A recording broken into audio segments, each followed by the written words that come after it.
Again, you don't know what you're talking about. ActBlue is a payment processing system. He donated to a progressive cause like $10 or $15 years ago. And you guys are going, oh my God. You're not calling for Alito to be removed. You're not calling for Thomas to be removed, or Eileen Cannon, or anybody in the Fifth Circuit. You're not talking about these political hack jobs. It's just that Donald Trump was rightfully convicted by a jury of his peers. Not this guy again. Yeah. I literally saw, he was on my live, and then I saw him on a different live. Hold on I one second. love going live. I love going on other people's lives.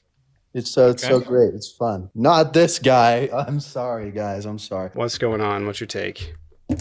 My take is, I mean, how is it possible for Trump to have gotten a fair trial in this case? Like, I'm just curious what you guys think. How did he not get a fair trial? The Bragg ran on charging him with something. Okay, the judge donated to Democrats. Pause really quick. Number one, Bragg is, hold on a second. Bragg is not the person that was on the prosecution team. Okay, and? He is the DA for the office. He is not the person. Number one. Number two, when did Bragg run on that? I think they're conflating Letitia James. Like, this is just something that's been said.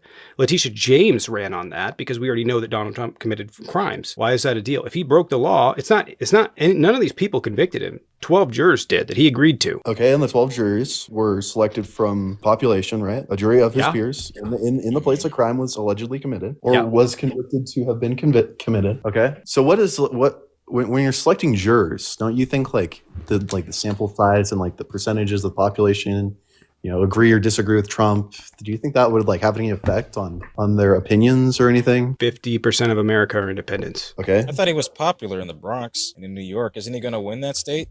Is that where it should be easier for him to find a jury of his peers? That's the argument in the Bronx. Right now. Is that where this the district where this? No, but the argument that's been going around is that he's going to win New York. And you guys keep citing his rally in the Bronx. You guys I know. This is what you do. This is what you do every time, right? You guys, and I talk about this all the time. You guys never will focus on the crime. You will never focus on the evidence. You'll only focus on the people involved in prosecuting him. And unless it's a Republican that's convicted him, then you're just going to be like, oh my God, I can't believe it. It doesn't matter to you guys. You just make it up. You just make it up. You just literally say this all the time. It doesn't matter where he is. He can do no wrong. You ignore the evidence against him. You focus on the people in the trial, because if you focus on the evidence, you lose. You lose 100% of the time. So you have to focus on the people that are bringing the charges. You have to focus on everybody and call them, Well, I mean, that's just the starting point. I can focus on a lot of other things. So take into account that, you're alleging that he's committed higher crimes. So why didn't the GOJ or FEC take this case? Why'd they both decline it? And why the judge in this case? Because this doesn't have to do, this is a state crime. This doesn't have to do with they declined to charge him for, listen for a second. Listen, they declined to charge, They declined to charge him for him committing an election violation, which he paid a fine for, by the way. So, okay. And so did Hillary. They declined to charge for him, but they did not focus on that as being an element of this crime. Almost at all. Okay. Except, wait, the violation was one of the alleged like presupposition crimes or predicate crimes that they asked the jury to charge him with. It does not matter. It can be one of the predicate crimes. It doesn't have to be, right? There were 3 potential ones. The jury can determine which one they were attempting to conceal. He was attempting to conceal a crime, right? Just a crime, any crime. So how is this like respect his Sixth Amendment right to? This is how this is what? And why didn't they prosecute him for committing? He knows what he's being charged with. In fact, he responded, "Yes, I know what I'm being charged with" in the initial questioning. Okay. If someone breaks in, listen for a second. If someone breaks into a federal facility to break into a database, right? Like, and federally, they break into this database and they mess with a whole bunch of stuff. And the feds say, we're not going to charge you. We want you to come work for us as part of your agreement. And we won't charge you nothing will be on your record because we think you're smart or whatever. And the state says, nah, we don't believe that. We are going to charge you with burglary. Okay? Because you broke into a building in our state. We're going to charge you with burglary. And they take it there. The predicate crime, the underlying crime is that they broke into federal facilities and they broke into federal databases. That still qualifies as burglary because it doesn't specify what jurisdiction you committed the crime in. You're involved in that. You attempted to commit a crime. Right, it doesn't matter if it's federal or not. The crime was conducted. Doesn't matter. Right? Why does that not matter? That's very relevant. That's extremely It's not relevant at all. It is not relevant at all. And it doesn't have anything to do with his crime because, like I said, there were other underlying things that he did that made this and elevated this to a felony. And the crazy thing that you arguing with this about me, like you did last time you were in here, which is why I'm annoyed, is that you still have not learned that this is the way that criminal trials have gone for like 50 years. Okay. So why are you arguing it? Oh, it happens all the time. That makes it okay. That happens all the time. It makes it okay. No, you're just like arguing a basic premise of criminal law and being like, oh, how could they do the thing they've been doing for 50 years that tens of thousands, if not hundreds of thousands of cases have revolved around? How could they do that? Oh, well, I think this will be appealed. This will be overturned. I know you think that. I know you think that based on nothing. You don't know even what the you don't know anything. What are the grounds based to on appeal? Nothing. What are the grounds to appeal? What are the grounds to appeal? There's plenty of grounds to appeal. Name one. Name one. Name one. Okay. Just two. One. Well, since there's plenty, name two. Do you what do you want to talk about? I mean, like what? I see grounds the grounds to appeal. There was a predicate crime, right? There's no proof of a predicate crime. The jury determined that the crime was. The jury determined that he did this in the attempt to cover up a crime. And that's an element of this case, right? The prosecution failed to. An element of this crime is that he had an aggravating factor that made this a felony. And the jury determined that an aggravating factor, in fact, happened. An aggravating factor. Okay. So the jury has to be unanimous in an aggravating factor. Did you know that? No, they don't.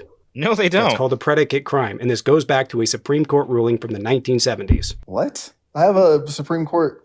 I told you this last time you were in here, dude. Okay. Well, we can talk about it. So what's this ruling that you have? I told you about this. The jury does not need to be unanimous about the predicate crime. I mean, this goes back to the 1970s. I'm of the opinion the jury needs to be unanimous on all elements of the crime, but I mean, yeah, you can believe that all you want, but that's not true. The law says otherwise. That's fine. I mean, you don't have to agree with the Constitution, but that's fine. What? You're not agreeing. This is what the Supreme Court has ruled. You were afforded for terms of due process. The Supreme Court has already ruled on this. I don't care about your opinion. I care about what the law says. You're trying to rewrite this entire thing so that Donald Trump somehow didn't commit a crime. Sorry, he lost. He lost in court for a good reason, because this followed the law and he broke it. So you care about judicial procedure then, right? I do. You do? Okay. So he's going to think this is a gotcha and this is going to backfire real bad. You're going to go with the conflation. Conflation? What do you mean conflation? You're going to conflate or something. It's going to backfire on you. Completely irrelevant. I haven't even said anything. You're just like... Because we know you. Because we've had this conversation before. I've had it not with you, just you, but with other people. I know you're going to conflate something that's completely unrelated, and then I'm going to have to go and explain why, because you're not able to comprehend it. I know. Just go ahead. Okay. So... Hey guys, if you are enjoying the show, make sure you hit the like, subscribe, and leave a comment down below. And if you want to support the channel, you guys can become a YouTube member on this channel, or preferably join the Patreon in the link tree in the bio. Also in the link tree is my TikTok, Instagram, Twitch, and the OK Hi YouTube, which I post news to on a regular basis. Enjoy the rest of the show. Where were we? We were talking about, law and, how you respect the law and how you respect judicial procedure and stuff like that. Right? Yes. Is it or is it not a violation of judicial code in the state of New York to donate to any political party? He didn't donate to a political party, so that's why you're wrong. You just donated to Act Blue. That's fine. Okay. Act Blue. No. Act Blue is not an organization. I don't know if you don't understand. Listen. Stop for a second. Stop talking. Saying that. Are you actually? Shut the fuck up. With the grandstanding. I know the grandstanding. He doesn't know what Act Blue is. Act Blue is a payment processing system. So if I said I donated to Act Blue, that wouldn't make any sense unless you were donating to them being able to use that and they have some sort of donation thing. Act Blue operates multiple different donation platforms, all for progressive causes, not just for the Democrats. They're a payment processor. It would be like saying this: you donated to Ticketmaster? Look at that! No, it would be like I went to a concert. I didn't tell you to talk, did I? Did anybody in here did I tell you to talk? I didn't tell you to unmute either, did I? Again, you don't know what you're talking about. Act Blue is a payment processing system. He donated to a progressive cause like $10 or $15 years ago. And you guys are going, oh my God, you're not calling for Alito to be removed. You're not calling for Thomas to be removed, or Eileen Cannon, or anybody in the Fifth Circuit. You're not talking about these political hack jobs. It's just that Donald Trump was rightfully convicted by a jury of his peers. He obviously broke the law, and you guys are going to try in this dumb when he's inevitably convicted on everything else that he has, because you guys don't understand the law. You try and bastardize it. The party of law and order doesn't understand criminal procedure at all. He didn't donate. Hey, can you show me where he donated? Hey, stop talking. No, you're done talking. You're going to go find me where he donated to the Democrats. Thank you. And we're going to wait. Don't unmute, because I'll just mute you again. Hey, nope. You can go find it and come back. Thanks. Oh, does he have it up already? Let's see what he is not understanding. $15 to Act Blue. PAC. Oh, I can't believe that. I can't believe that. Now, Will, can you go find me where it's against the law? I'm going to say how pathetic this is. $15. This guy, they're like, yeah, he's so corrupt. It's fucking chump change. He made a contribution so corrupt. To a organization. It doesn't matter. It does. Yes, it does matter. Yeah, it does. It absolutely does. Let's see.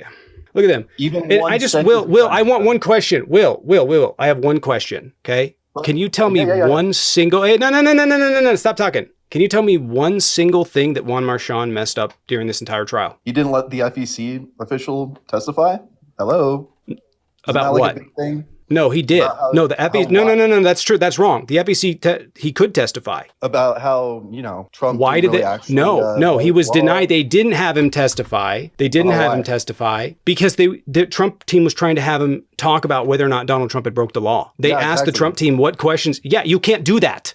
That's fine. You can't. You can't do that. No. You can't do that. You cannot insinuate from someone as to whether or not Donald Trump broke the law. That's for the jury to determine. You can't have someone come on there and go, he didn't break the law federally. That would be improper because the jury is determiners of fact. I agree. So you can't have someone come in there. So can you tell me something else he did that was improper? Well, you can have somebody come in. Again, can you tell me? No, I would like you to tell me one single thing that he did that was improper. I'm going to ask you one single thing he did that was improper. What do I mean, it's just bias. Yeah, you have no idea. You have no idea what he did that was improper. Name a thing he did that was improper. He donated to a political organization. I just showed you the code. I showed you the law that makes that not okay. It doesn't matter if it's $1. It doesn't matter if it's $15. It doesn't matter if it's a cent. Or what's judicial standards.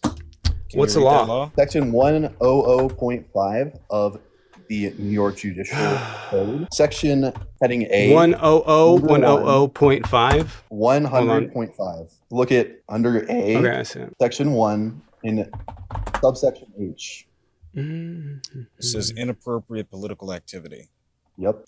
Keep reading. Wait, you said section 100.5? That's right. Mm-hmm. I'm already there.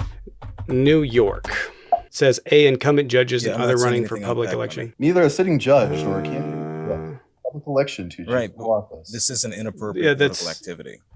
Right. And so is that misconduct or is that not? New York. Wait, stop.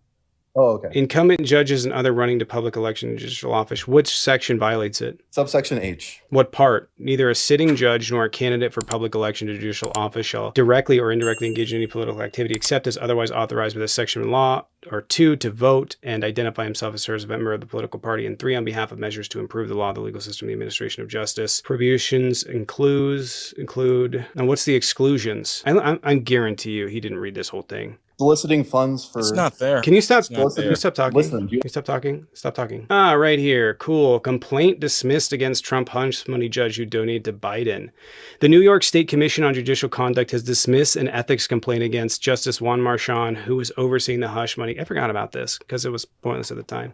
Who was overseeing the hush money criminal case against former President Donald Trump. Justice Marchand said the complaint from more than a year ago was dismissed in July with a caution.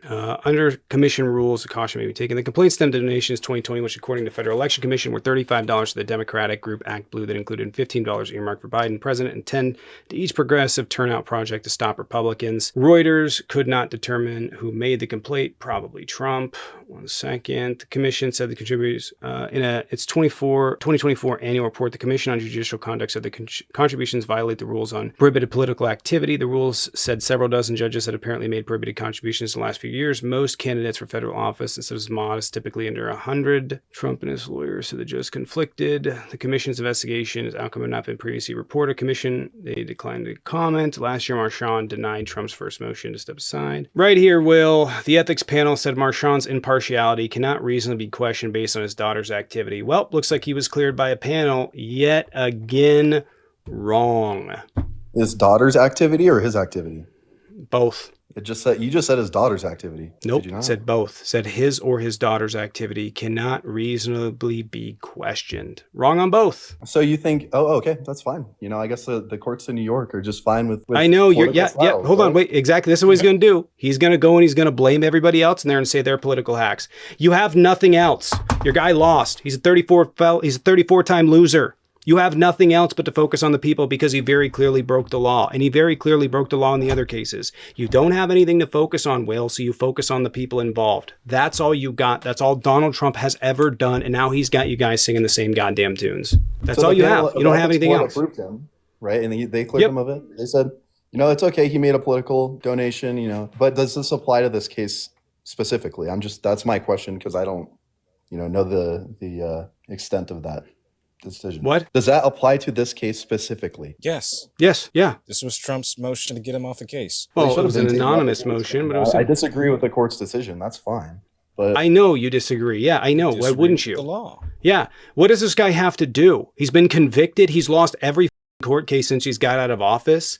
He's lost 59 times to overturn the election. He lost in 2020. You guys lost in 20. How many more times you guys got to be wrong before you're like, oh, maybe he's lying to me? Like, can you name a thing he's been right about? Can you name a single thing? Can you name a single thing Donald Trump has been right about in like 4 years? No. No, nobody can because he's wrong about everything. Are you done? Are you done is the question. I don't know why you're arguing. You guys, every single person said, well, has he been convicted? How many times we hear this in here? Thousands? Well, has he been convicted? Yeah. And now he is. And you guys are like, no, I'm not going to believe that anyways. Of course you did. I said you were going to do the same thing. This is exactly what I said you guys were going to do. You're predictable. Okay, I get that you like hearing yourself speak. That's okay.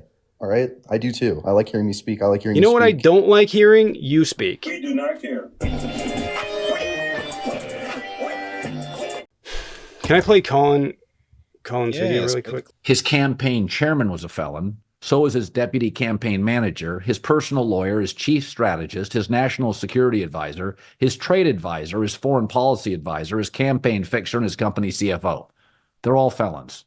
It's a cabal of convicts. When you're constantly trying to sell me on an America that I don't see, I'm not saying inflation's not an issue, but I get on airplanes all the time, and it's not a bunch of rich people. I don't fly private. I get on planes, there's people in normal clothes, they don't look rich to me, and the planes are all full, and the hotels are all full, and the freeways are all full. That means people are going to work. You're trying to sell me on this story and this narrative that's just not true. But when everybody in your team, everybody in your group, your cabal is a felon, maybe the world's not against you.